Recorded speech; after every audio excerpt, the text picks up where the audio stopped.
Hello, everyone, and welcome to part two of chapter three. This video will talk specifically about media convergence and the business of gaming.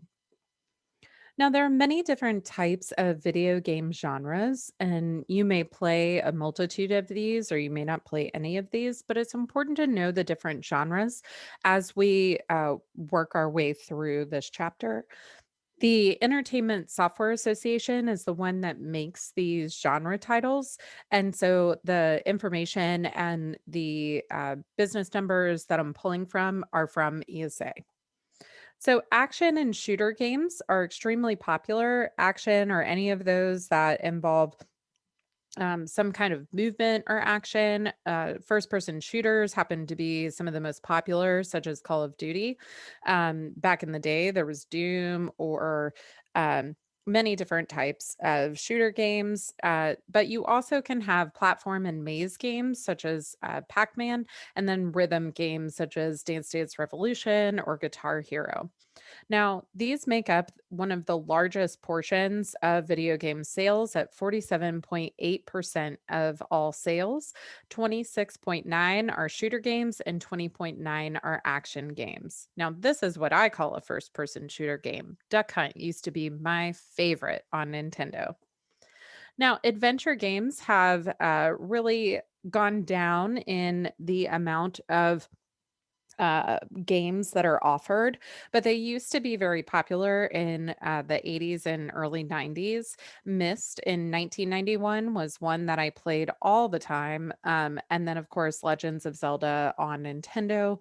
But the interesting part about adventure games is they really spawned the action adventure games genre. And Zelda really falls into that category where you're going on a quest and you need to do some action in order to do that. So now we have kind of melded this into the action adventure category. In addition, we have role playing games. Originally, role playing games were derived from games like Dungeons and Dragons, but now we have a lot of sandbox or open world games like Minecraft. Now, strategy and simulation games are also very popular. I always loved Oregon Trail back in the day. And I've already told you I play Sims, which is a simulation game, but you also have strategy games and racing games, things of that nature. So that's what this category is all about. Casual gaming are those that you can play on a very limited basis, usually in small levels. So Angry Birds, Tetris, Minecraft, things like that. Sports games are also very popular, although their sales have gone down dramatically. And you can see how they've changed from 88 to 2019 in terms of graphics and content. So, when we're looking at the most popular types of games, the highest selling game is action, followed by shooter, role play, sports, adventure, fighting, racing, strategy, and then all other types of categories. Now, in terms of selling video games, there are three different ways that uh, game companies try to sell their games. The first is the boxed game or retail model. So here you're thinking of like GameStop, where you go and you buy a physical game.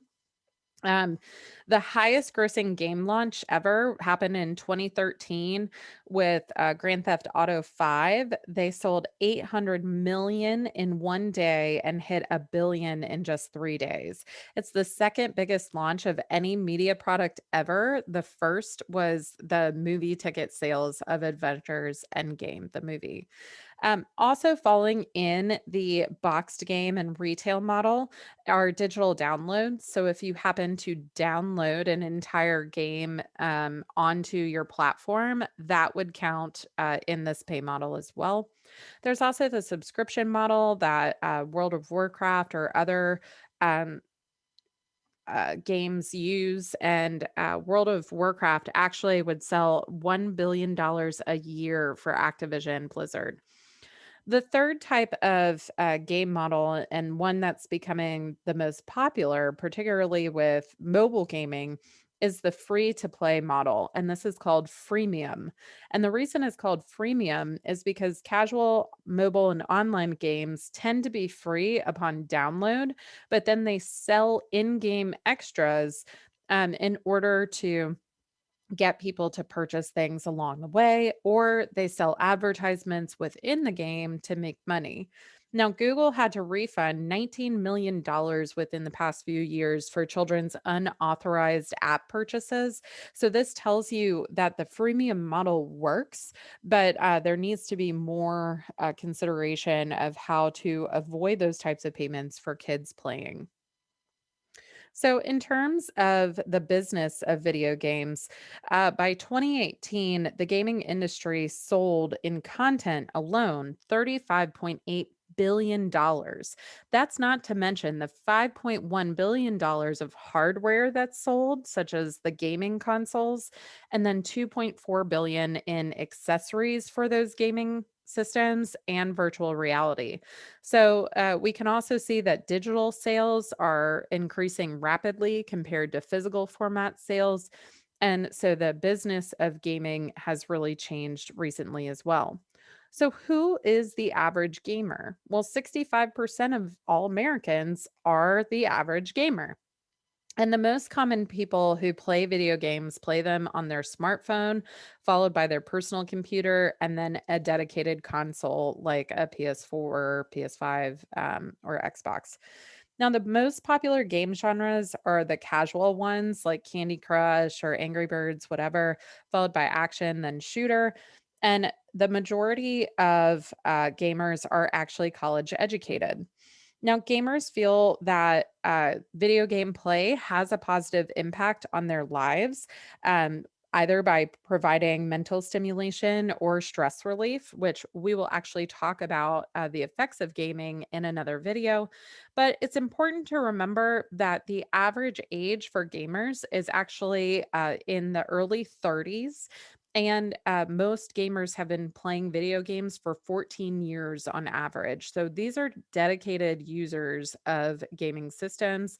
It's also important to note that while 54% of gamers are male, there is still a very large female population for gamers at 46%. Now, console convergence is something that is continuing to happen as more and more people rely on gaming systems as their uh, all in one stop for entertainment. So a lot of people use their Xbox, their PlayStations for access to different apps like Netflix, Hulu, Spotify, etc. And 64% of US homes actually have a gaming device. And 36% have a dedicated gaming console, which was a decrease, but that number actually comes pre COVID. So, as we are coming out of the pandemic, we're going to see a high increase in the number of dedicated games consoles that Americans owned because console sales just shot through the roof during the pandemic. Now, the effect of media convergence on gaming has been very large because the mobile and tablet gaming industry has just skyrocketed recently, and this really affects app sales on digital platforms as well. In 2010, Apple launched their Game Center, and their by 2016, there were 1 billion iPhone apps sold. And by 2018, there were 312,000 games in the app stores. And this really introduced gaming as a new form of mass communication to non gamers, those people that didn't consider themselves hardcore gamers or didn't want to play on a console. This really allowed a lot of people to step into the world of gaming at very low stakes. Now, online games often target kids, and so it's important to note that as you consider the gaming industry. And then an additional large business of the gaming industry is online fantasy sports leagues. In 2017, over 59 million people played in fantasy leagues in the United States and Canada alone. And players tend to spend $556 per year on average for fantasy leagues. I know my husband participates in many different types of fantasy leagues throughout the year, whether it's football or even the NCAA brackets.